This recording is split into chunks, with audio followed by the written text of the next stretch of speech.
How is the diagnosis of infected endocarditis by echocardiography? The diagnosis is made with the identification of the endocarditis vegetations. Now, how we diagnose a vegetation? What the books say is, first, the site of the vegetation. Classically, we have to take in account the localization of the vegetation. Is it in the site of endothelial damage?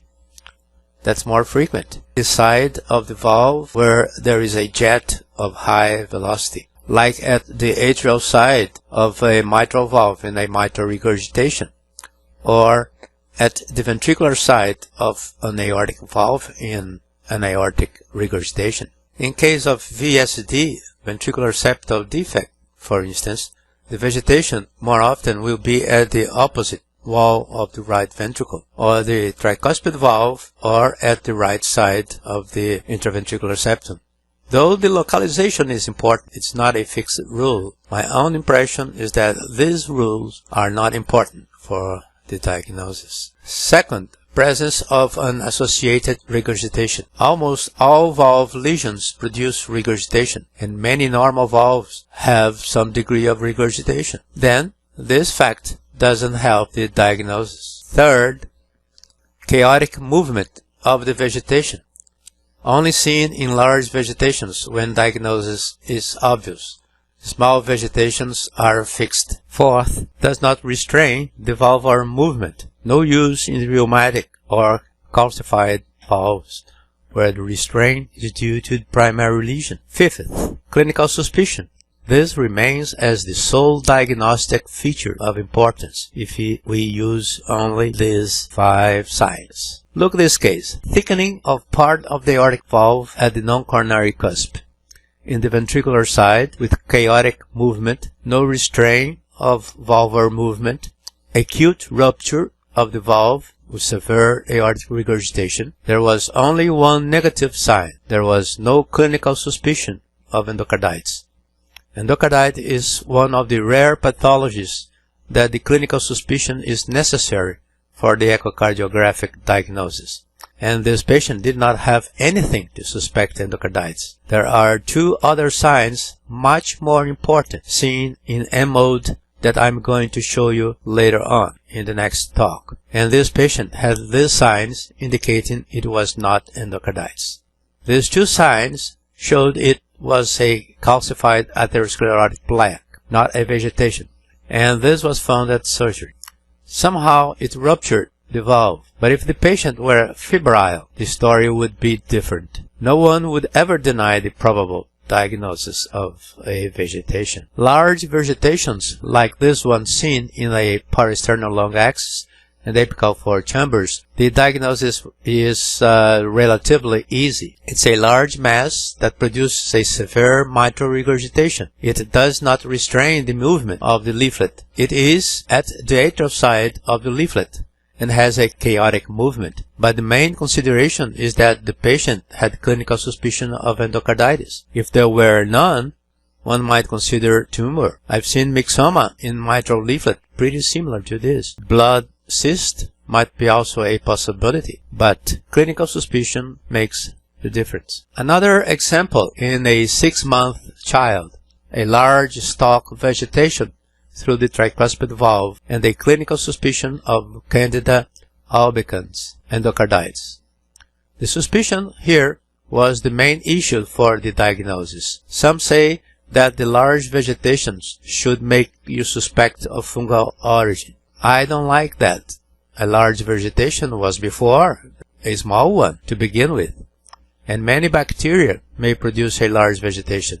There is nothing on the echo aspect that may suggest the etiology. Don't forget that endocarditis may occur also in the pulmonary valve. Here, at least 2 vegetations in the pulmonary valve. You may also see vegetations in the cavity walls. This patient had vegetations in the aortic and mitral valve, and also in the septal left ventricular endocardium. The mitral valve had evidence of rupture chordae. Pacemaker wire may be also infected by endocarditis. See how the surface of this wire is rather full of wrinkles of the vegetations. Thrombus would be the differential diagnosis. Clinical suspicion makes the difference here. One more example of a large vegetation in the posterior leaflet of the mitral valve. If there is a clinical suspicion, the diagnosis would be infectious endocarditis. If there is no clinical suspicion, then by this 2D echo, we cannot be certain. It may be a neoplasia. As we will demonstrate here,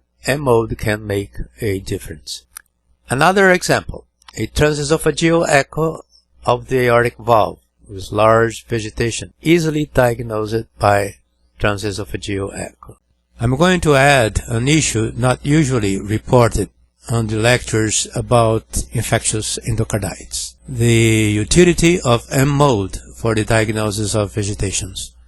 We had talked about the usual features of a vegetation: the site of the vegetation, the associated regurgitation, the chaotic movement, no restriction of valve movement, and the always necessity of clinical suspicion for this diagnosis. You may have noticed in that past lectures that most of the presented cases had large vegetations and also a strong clinical suspicion for the diagnosis. In this talk, I will add two more signs demonstrated on M-mode echocardiography that are better than those seen on 2D echoes. These signs can also diagnose early endocarditis when the vegetations are barely visible or similar to usual small degenerative calcifications of the valves. I am meaning the characteristic aspect of the vegetations on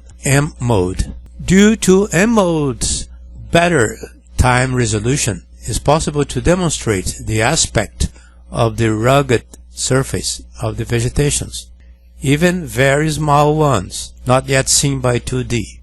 The so-called ragged or serrated torn paper sign. The other sign is the possibility to better evaluate the internal structure of the vegetations, the so-called cloud or smudge or cotton-like aspect of the vegetations. These M-mode signs do differentiate from small calcifications, something impossible to do with 2D echo. These signs are important even in transesophageal echo. This example shows an aortic valve with some structures attached to it. The movement of the cusps are not impaired. They are in the aortic side of the valve, not in the ventricular side. Since they are small, there are no chaotic movements.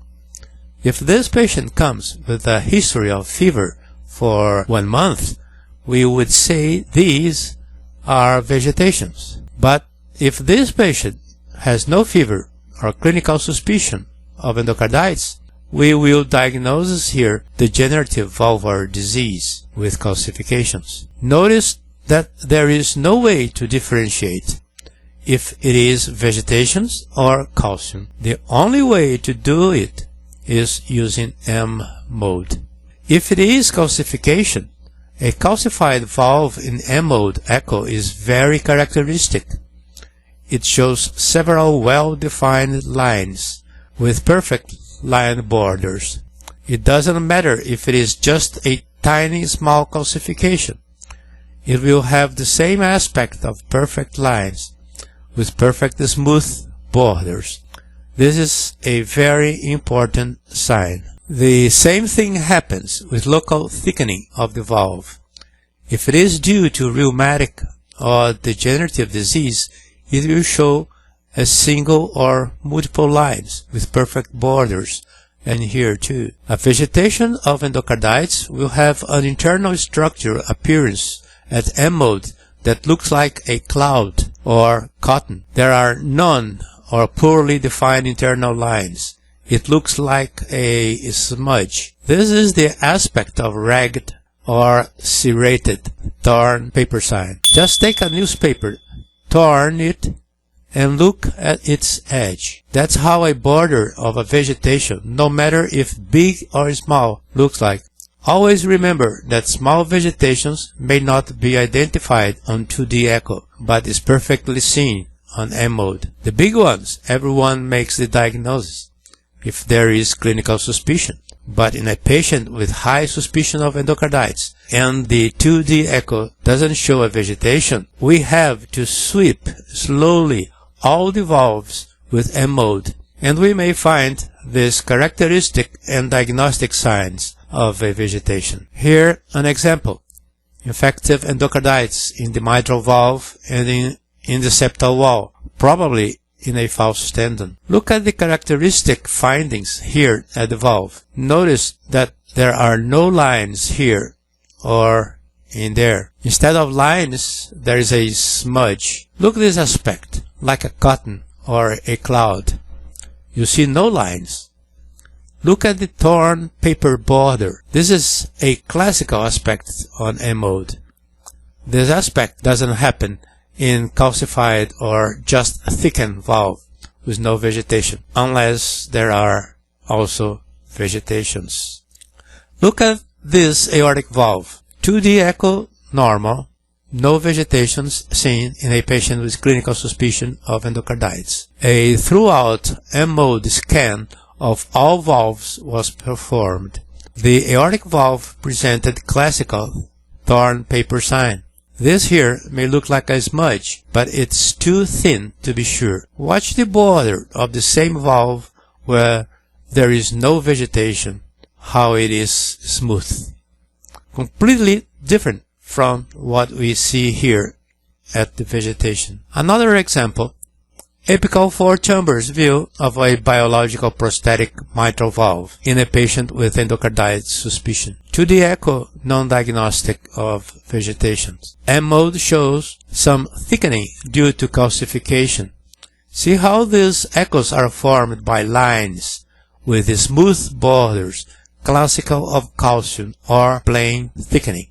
But not here. This is torn paper sign of a vegetation. Notice that it is not a large vibration as seen when the leaflet is just ruptured.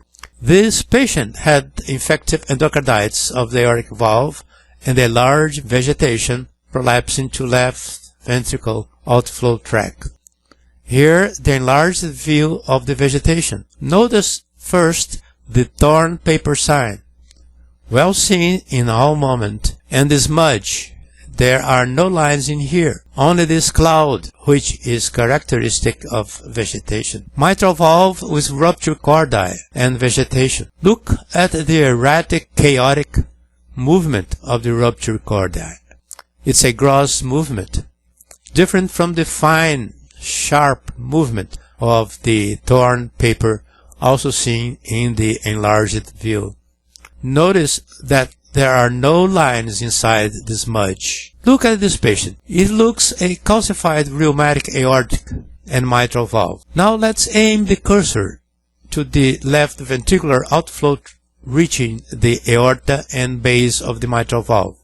What we see is this well delineated border of the echo from the base of the mitral valve and a large vegetation with its smudge appearance that we did not identify by 2D echo because we thought it was a calcification in the aortic valve and not a large vegetation, well demonstrated by M mode. See also the torn paper sign. Look at the mitral valve, the anterior and posterior leaflet. Notice this vegetation attached to the anterior leaflet. No lines typical of calcium, but a smudge and a ragged, torn paper appearance of a vegetation. Now pay attention to the aortic valve. Is there any doubt that it's heavily calcified? Now, the M mode of the valve. Is it calcified? Absolutely not. That is a huge vegetation. 2D echo cannot differentiate it. For the M mode, it is very easy. See the smudge aspect. No characteristic lines with clear border as seen in calcifications. Watch this M mode of a calcified mitral stenosis. There are lines here from calcium, but also regions where you see no perfect lines, but smudge in certain places and also torn paper sign. So there is endocarditis. These signs have to be searched for with M mode. You have to scan the beam everywhere at the valve looking for them. They will be seen only where there is a vegetation. Most of the valve may be normal. Here I cannot say there is a vegetation since it is formed by lines, but not there. One more case of heavily calcified mitral stenosis. But look here, there is also vegetation in this valve. In this location you see obvious aspect of calcification with clear-cut lines. But in the same valve there are smudge and ragged torn paper signs of vegetations.